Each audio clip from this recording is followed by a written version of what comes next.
ndahera ku mateka Bizimana yatubwiye.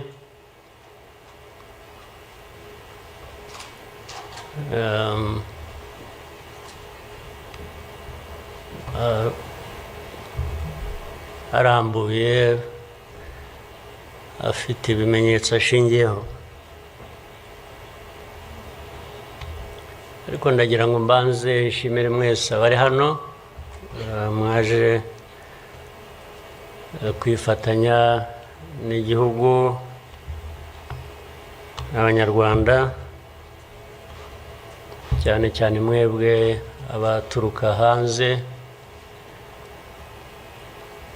mu bindi bihugu cyangwa abihagarariye hano mu gihugu cyacu.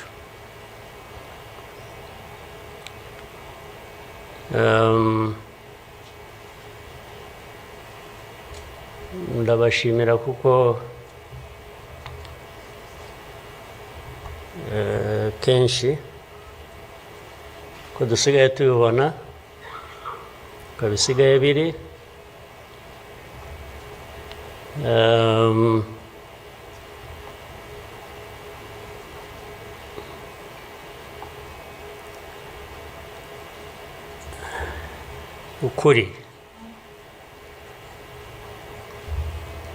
ukuri ntabwo kukigenderwaho,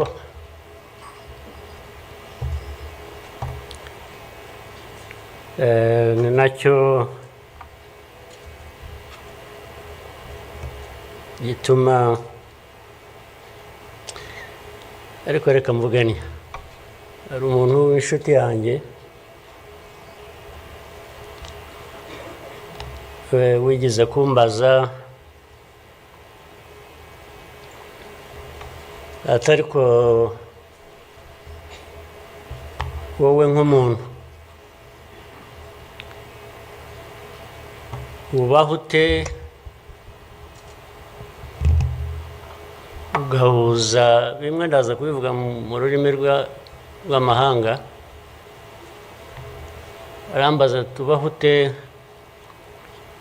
ugahuza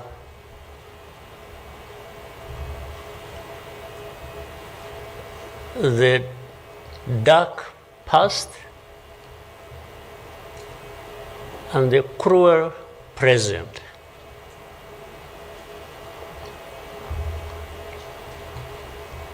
But how do you manage that?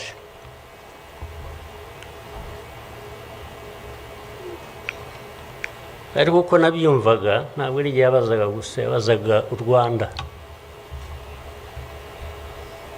uvuga ngo u Rwanda mubaho muti, with a very dark past and a very cruel present.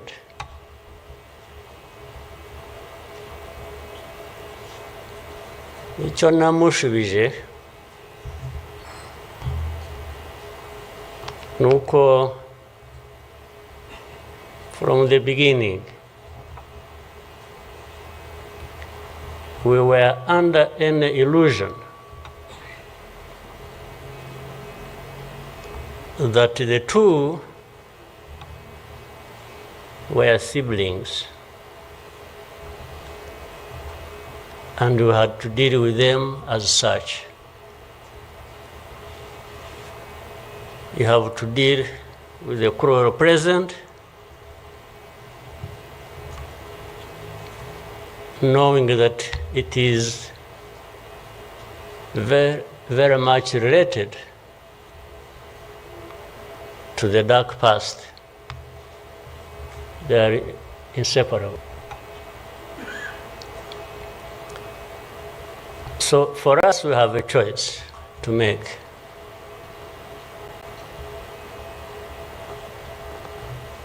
You are either crushed in between and you stop existing, or you stand up and fight.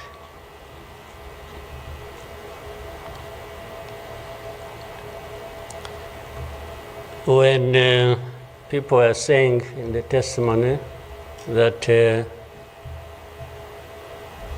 you know, the hope they have, and that what happened here 30-something years ago will never happen again.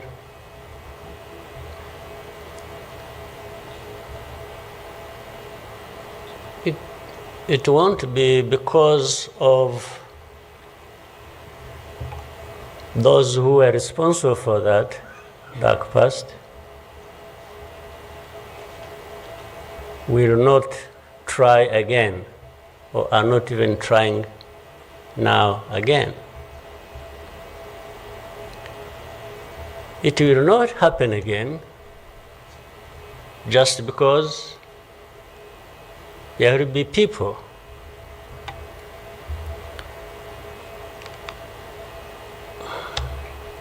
who will stand up and fight.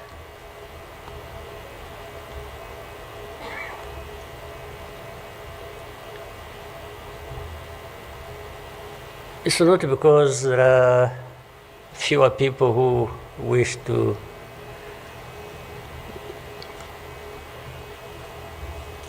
perish, or who would have wished us all to disappear, this country to disappear.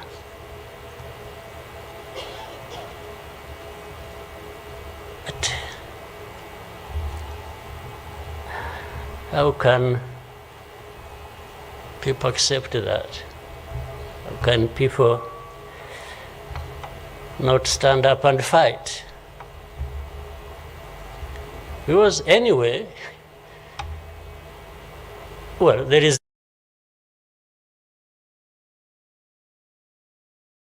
the risk you may die when you stand up to fight. But if you don't, it's a sure thing you're going to die.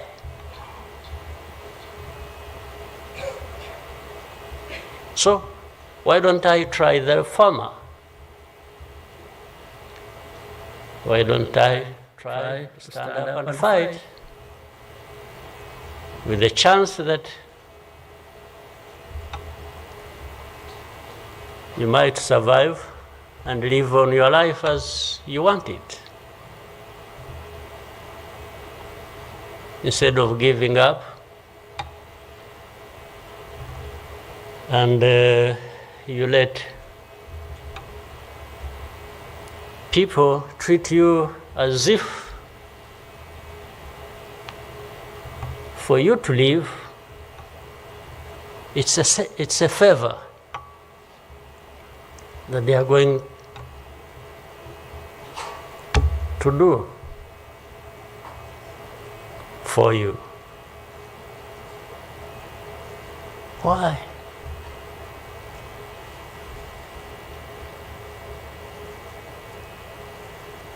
I've also had people come to me and warn me and say, President, you know you are too vocal, you say things that challenge these people who have the power in their hands, and they're going to kill you. Well, first of all, it means they're killers.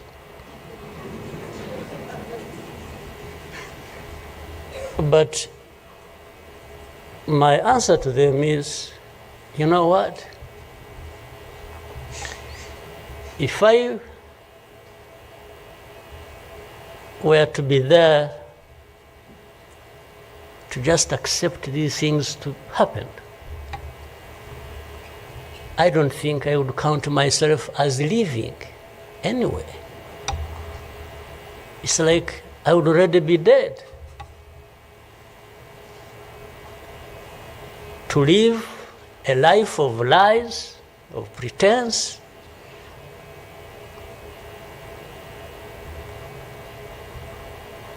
and all my life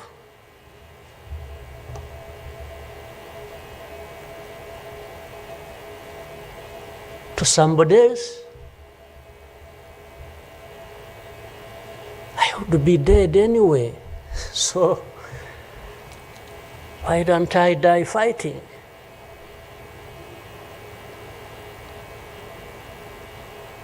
So you Rwandans, why don't you die fighting?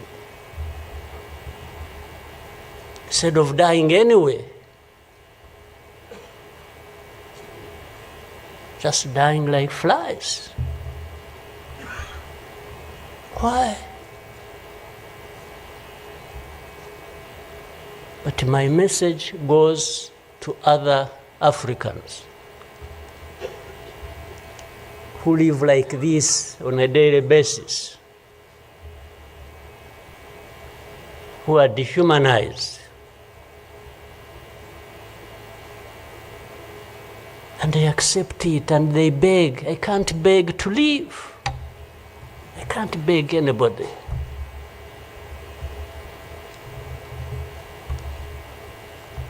Who will fight? If I lose, I lose. But there is a chance. There is a chance, a significant chance, that if you stand up and fight, you will live. And you will have lived a dignified life that you deserve, that anybody else deserves. So these people who are there to the UN, they are there to these Western capitals, they are everywhere, they are just saying, Rwanda. This small country, this Rwanda. I mean, you see, when you are talking about Rwanda and ganging up together against Rwanda, you think it's some country that is... I don't know. Then when I remember the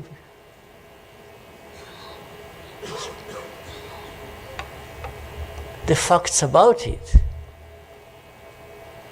I just imagine the world has gone amok.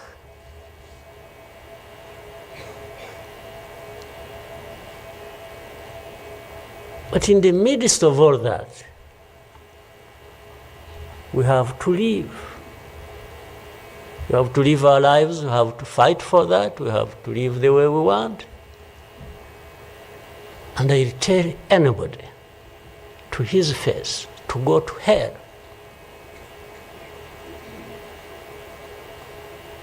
If anyone comes around and thinks they can, they come and say, hey, we're going to sanction you. To what? Go to hell. Just go to hell.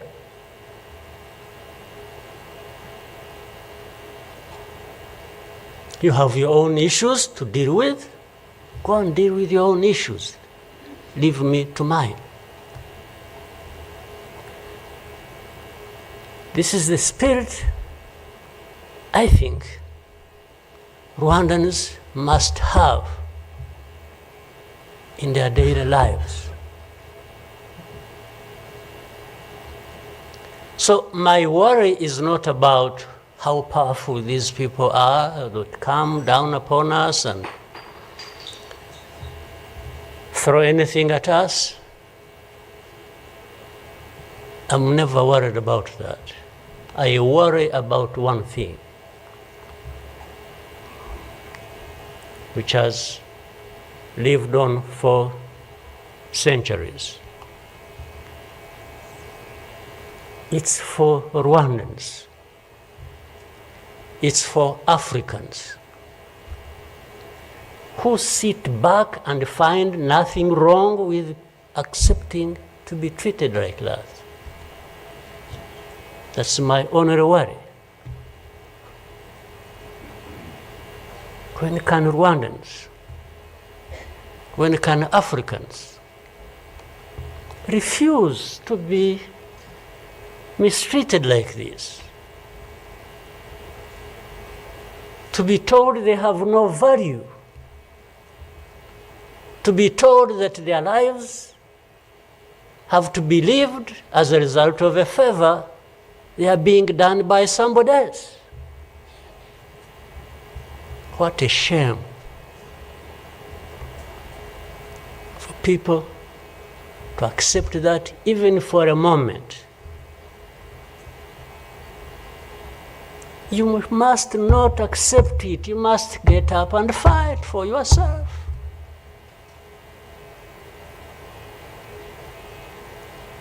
And then you have fools leading countries and being used as puppets.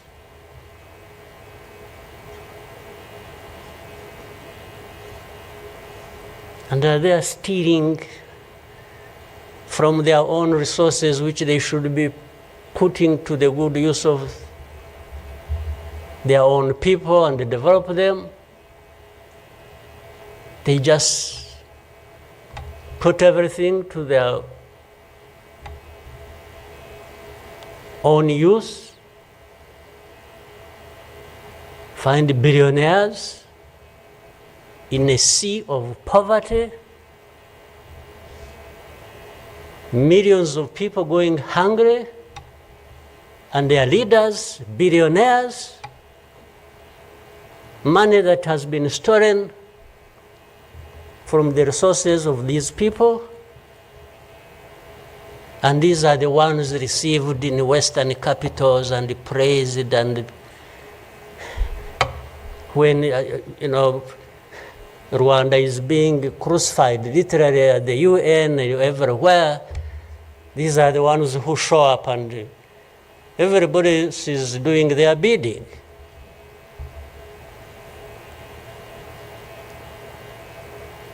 They don't talk. These ones don't even say a thing. There is somebody to say it for them.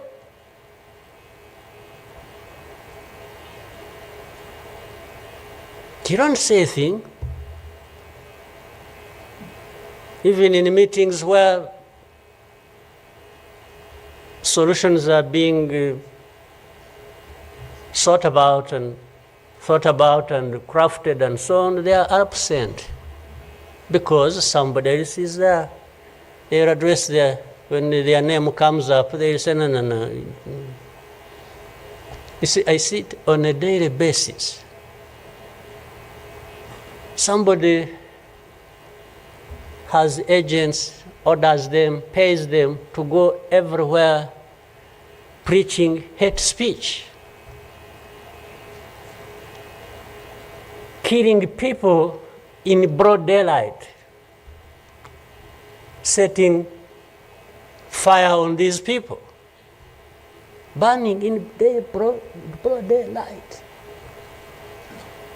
And when it comes up for discussion, they say, no, it's not this one. No. You see some other people, we look for them. But the person keeps coming up. He says, no, I will take the war to Kigali, I remove the government, these Tutsis, we are tired of them, like we were tired of them 31 years ago. Here. And it's okay. These wonderful people, these powerful people who tell us what to do and what not to do, they are okay with that. They are fine with that.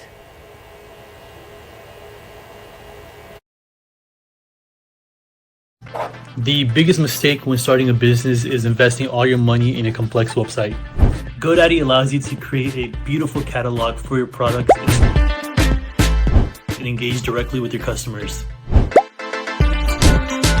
After you publish your page, click on the share button and post your show and bio link to all your social channels. Simplify your online presence with GoDaddy Show and Bio.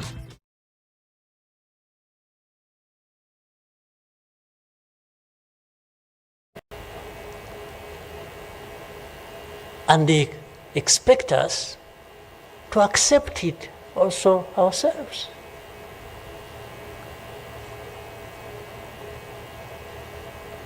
In broad daylight.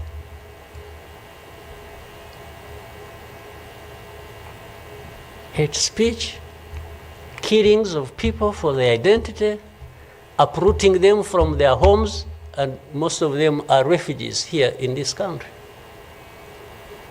We have 125,000 people as refugees who have been living in camps. uprooted from their homes in Eastern Congo. And then these powerful, good people come here and pick 1, 2, 3, another day 5, if there are many, to go and settle them in those beautiful countries of theirs. And they leave the majority here. And if they expect us to be thankful that that's a huge gesture of generosity.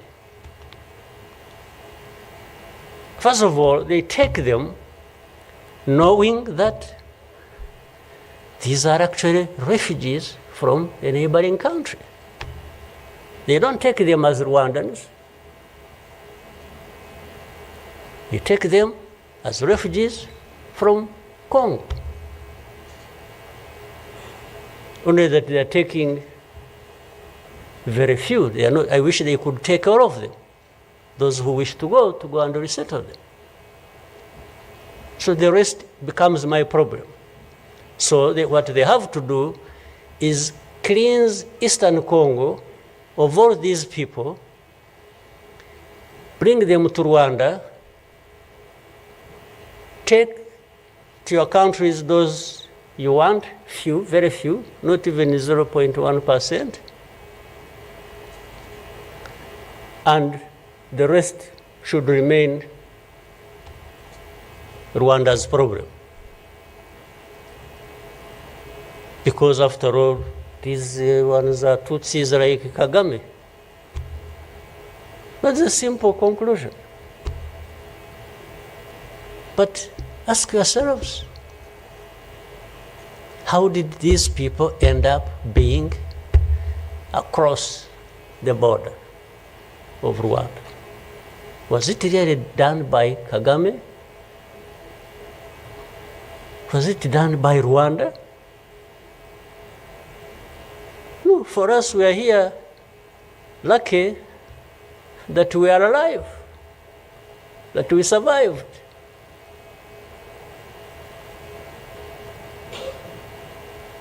So,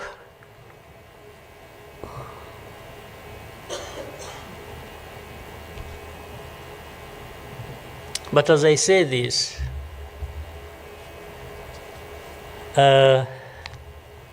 even for my sanity and the country's sanity, we have sometimes to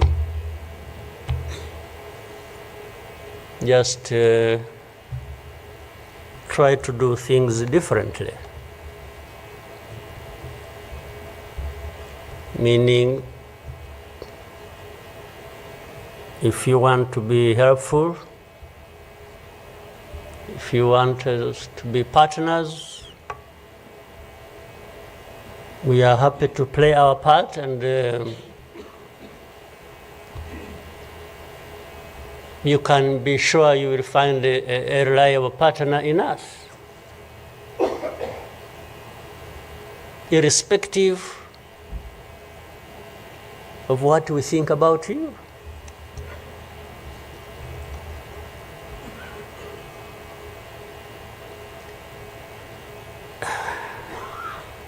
You know, this whole thing you see every day, you know, you have heard of groups, what is it? Group of experts. You have heard of that thing? These are people who go around, experts who are supposed to know better our situation than ourselves. Can you imagine? And the ones who lead those groups are the very people connected with this history I'm talking about, or that Bizimana was talking about. Can you imagine the cynicism?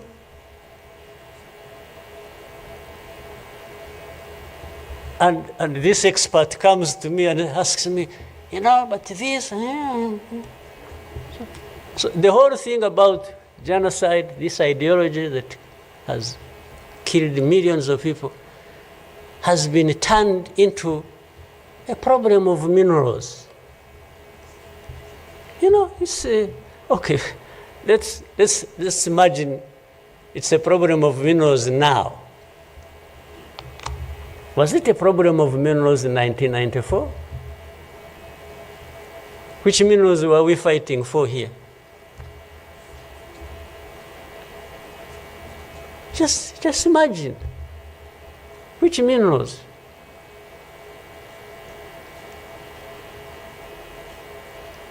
Second, if it were to be minerals, how many are actually fighting for these minerals in those places? Assuming you found evidence about Rwanda being implicated in what's happening in Congo for minerals in Eastern Congo. Are you really saying it is just Rwanda?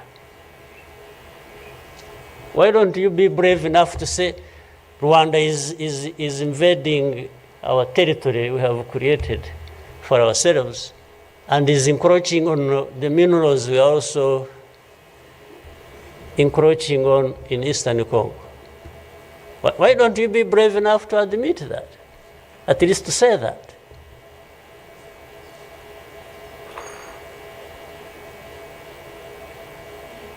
Minerals? If what is the allegations, if these allegations were true, you know what? Rwanda would be as rich as you are, those who make the accusations. We would not be needing your money at all. Which you give us nothing and you come and beat us up for for everything. I mean, yeah, that is the world between the dark past and the cruel present.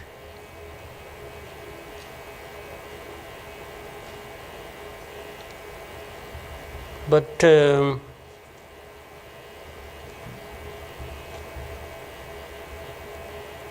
what didn't kill us and finish us 21 years ago has hardened us, has prepared us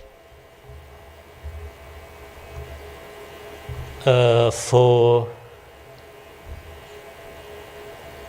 the bad things that will always come anytime these people want and wish. Honestly, I want to assure you, we will not die not fighting like last time. And fighting does not involve invading anybody's territory, does not involve going after something that is not ours. Fighting, I mean, is if you find us here and want to treat us the way you want that we have seen in the past, I just want to assure you, you will not succeed. You will not succeed. I think I beg all these Rwandans, we should be itching for a fight with anybody who wants to come here and turn things upside down. And I think there are many who are ready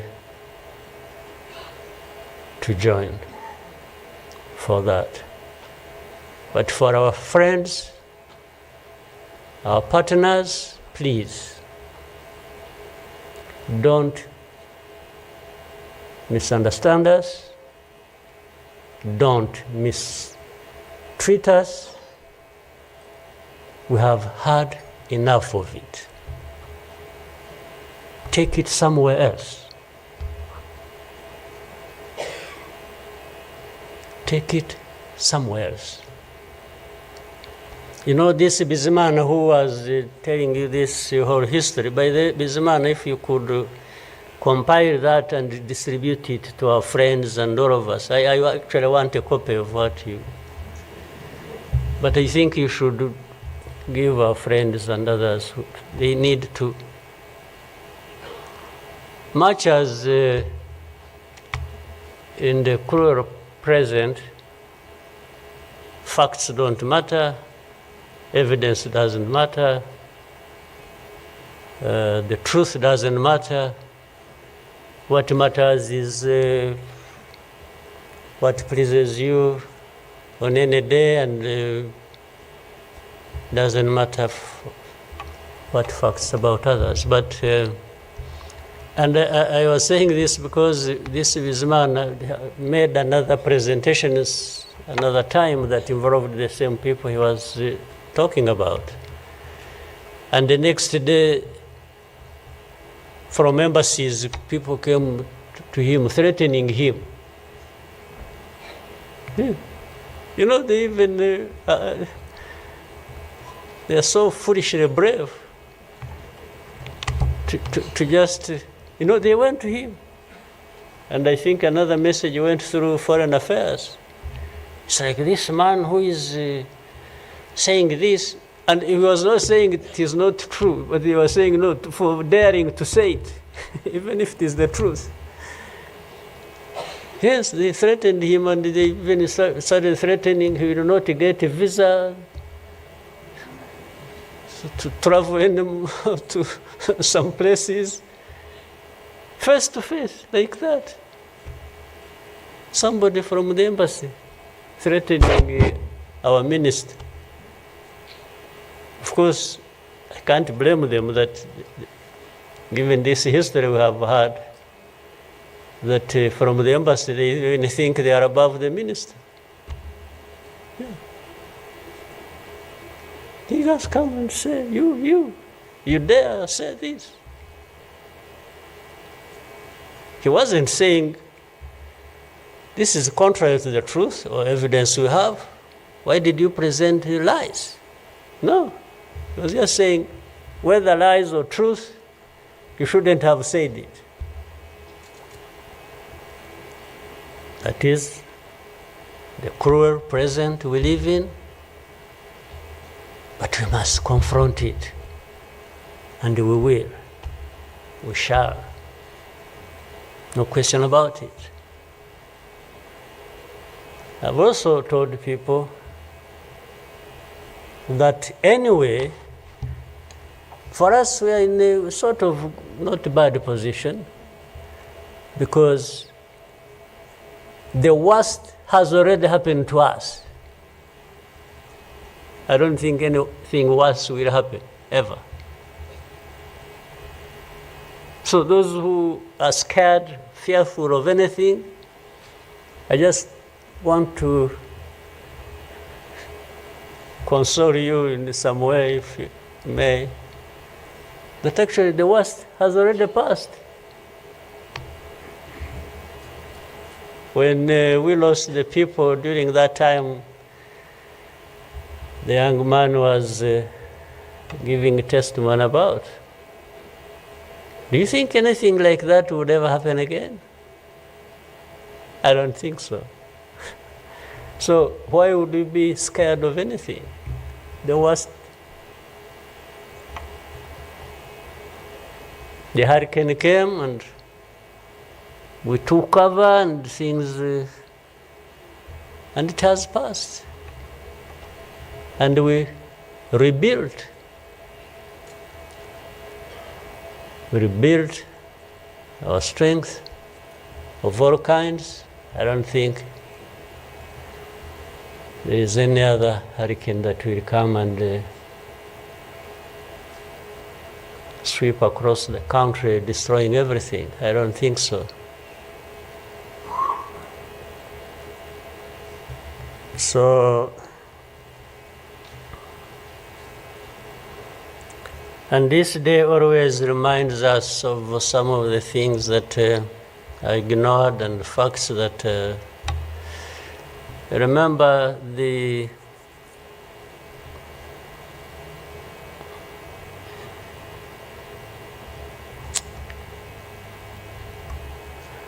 book written by somebody many of you know, Philip Gurevich, with a very long title. When he and this is a man who, well, at least I would have wished if they could think of such a man and put him in the group of experts, maybe they would benefit from. But you bring somebody just because she comes from a country that colonized Rwanda and that becomes the expert. I think that's not serious.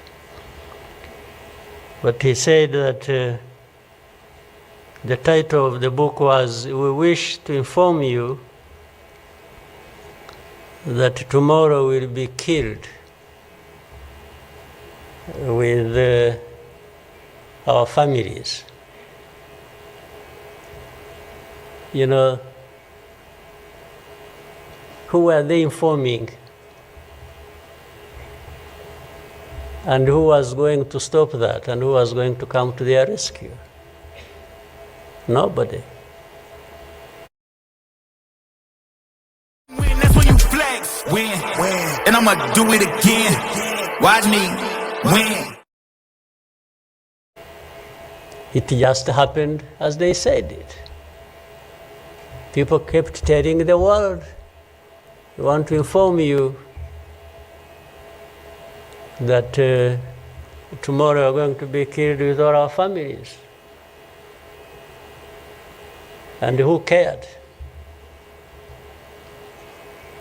And the families were killed indeed, including the family of the young man who was testifying here.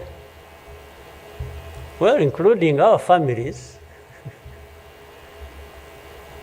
those of us standing here who have been demonized every single day about our history. The history where there is a force that always has been attempting to turn victims into perpetrators. So these people who give testimonies and say what happened to them, they are actually now perpetrators. They are no longer victims.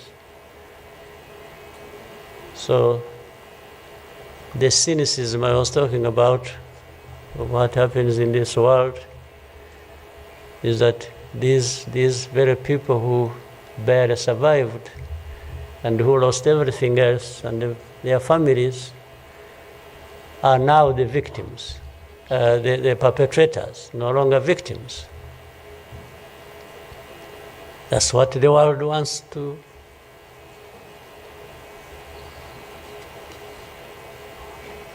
create about us. I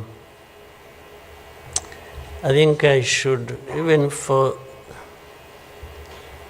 again, the sake of our sanity, maybe we'll always, during the war times,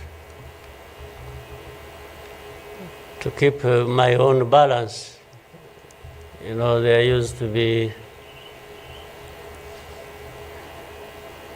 battles taking place across the country, militias killing people, RPA soldiers fighting government forces. Sometimes in our movements we one of the commanders would come to me and say, President, you come and see what has happened here.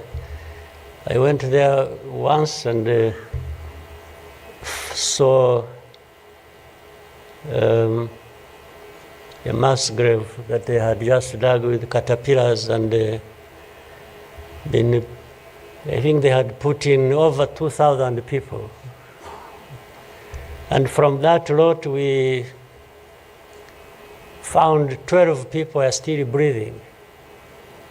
And we got them out. I was told the other day of the 12, I think they lived for some time, and then now they are remaining 7 out of 12. I kept following the story. 7 are still alive. I think 5 died of... But from that moment,